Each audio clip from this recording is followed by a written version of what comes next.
Hi, this is David Moya with the Carmel Valley Life.com. Today I'm here with Dr. Steve Ronco. He's my chiropractor and good friend. Thanks for being on today. Thanks for having me, David. Absolutely. Great to be here. Absolutely. So today we're excited. We have an opportunity to get to know Dr. Steve Ronco a little bit better. It's part one of I think a series of 4 talks that we're going to have with Dr. Steve Ronco.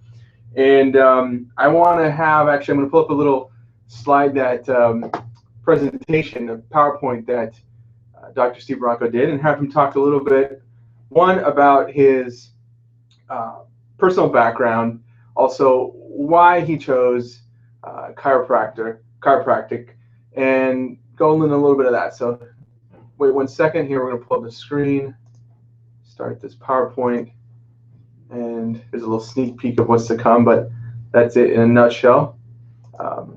We can press that arrow to go back. Yep, left. Perfect. All right, so Dr. Steve Ronco, tell us a little bit about your personal background and obviously why chiropractic. Well, David, basically the presentation is about getting healthy and achieving health and wellness in your everyday life. Personally, I mean, I started in the medical model. I was born under duress. I was premature by about 11, 12 weeks. And back when I was born, that was a real big challenge, because in the 60s, you weren't necessarily, they didn't know you were going to live or not if you're born that early. So I started out very, very hard conditions. All through my youth, was challenged with some sports injuries. When I was a teenager, ended up with bacterial meningitis. Ouch. And that was a real rough one, because it compromises your immune system severely. A few years later, had a pretty bad car accident, and still to this day, they're not sure basically how I survived. And I'll get into the accident a little bit, because that's a big part of my why now. But moving on, I ended up, I got out of school and in the hotel business, which is, as we know, very stressful on your health and your well-being. Yep. So my personal background has everything stacked against me, in the sense of I shouldn't be as healthy as I am. Sure. At that point, and again, I'll get into the car accident in a little while, but my realization during that time frame was that medical care is urgent care. And thank God they're there, because when I had my accident, take me to the ER, make sure I'm not going to die and bleed out. Right. But the challenge is, and this always affected me from that point when I was 20, the realization of, where do I go from here? Where I was challenged with basically, I was always sick. My body was always locked in this stressed state, constantly racing, and nobody could really explain why. And then I understood versus healthcare, where now I have to rebuild my health. So, the ER and the medical model was there to help and patch and fix, but to rebuild and actually get well again, I realized over the years that I've been to chiropractor all along that time. And I realized that that's why I was getting well, or staying as healthy as I was, after being so challenged through so many years. Yeah, I mean, that seems like a really intense experience for you, and I'm looking forward to having you explain in depth the whole story and your whole why. But talk a little bit about the family health care and how that plays a role in what you do. My understanding from a chiropractic standpoint now, and without going into all of that part of the presentation, if the nervous system controls everything, I wanted to make sure with my family, from the time that they started their lives, and my children, that their nervous system worked at a peak state. They were always constantly in that place. So here's a little bit more of my family. I love this picture. It's actually about 2 or 3 years old, but I love this one so much, because we're outside, and this is my wife, Lisa, and my kids. The oldest is Robert, and Zoe is the middle one, and CJ is the little guy in the middle. And David, all 3 of those were born underwater, completely natural childbirth, no medications, no drugs. And I tell you, kudos to Lisa, because here's a girl that has a hard time having a splinter, and she went through that. Wow. So if you understand that, she's up for That's sainthood. impressive. Yeah. She's up for sainthood after that one. But I stubbed my toe and I'm practically whining. But really the reality is they've lived from day one getting adjusted at birth. Two of them, I mean, before I even cut the cord, they were adjusted. And I know that not everybody's going to know what that means right away. It doesn't mean a big snap or pop or anything. The chiropractic adjustment can be as gentle as possible. It's just freeing up the tension in the body, making sure that the communication from the brain to the body isn't restricted or interfered with. Right. If something's tense or out of alignment, I mean, think about it. You're curled up, you're growing in this curled up little ball state. And all of a sudden you come out and you're stretched out. That's got to hurt. Sure. Right? It's got to. So your body responds to that. So just the natural process of freeing up that tension literally allowed them to start their life with 100% free nervous system. So everything worked right. No compromise. Nice.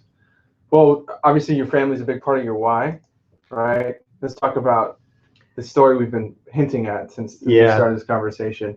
David, I used to use this at the end of my presentations. Right. And as we discussed a little while ago, I wanted to put it in the beginning because when you see that chronological order of everything I've been through, hard to imagine where I'm at now. Sure. When I was 20 years old, obviously we talked about 16 when I had meningitis. I actually watched them move. Well, I have a very interesting experience just surrounding that disease, that sickness. But in March of 1987, that's a picture of my little Honda Civic, or C.R.X. at the time, the morning of that day. Later that afternoon, I was driving back to school in between the previous school and the one I was currently at. So I was going to see some friends.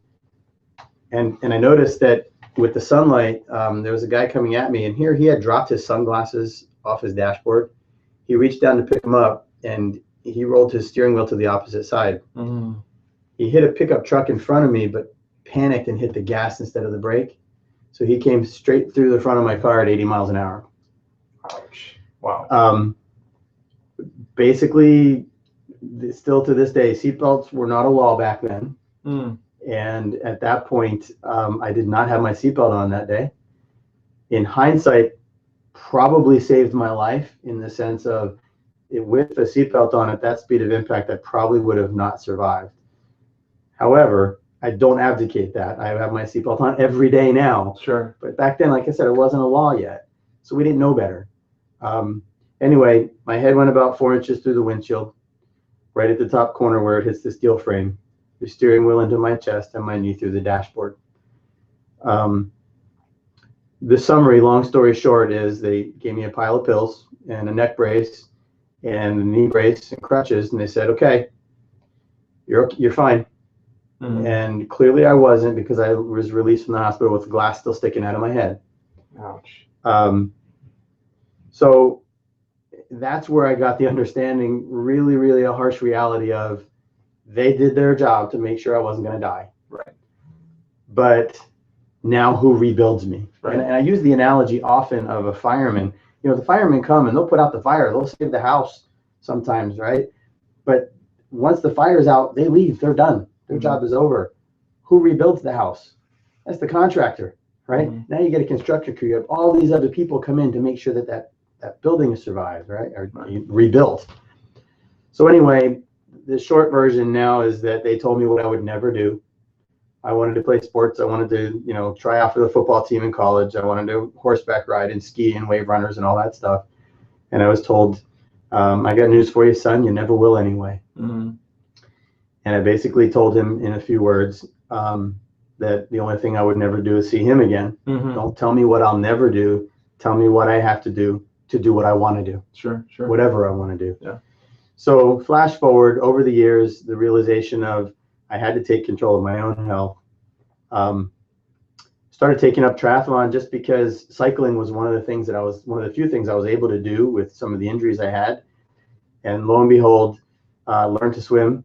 And then I can't really call it running, but I learned to run a little bit again, even with some deficiencies. And, flash forward September of 2013, and it was one of my longer races. And I love that shot because here I was racing for challenge athletes at the time because I can identify with some of these guys who've had, some of their problems too. And made the commitment, and finally this past year, now in 2014, finished my first Ironman. Mm-hmm. So pretty happy with that, and I actually did it in a better time than I anticipated I would be able to. So wow, congratulations! That's amazing. So that was fun. That's amazing, man. That's definitely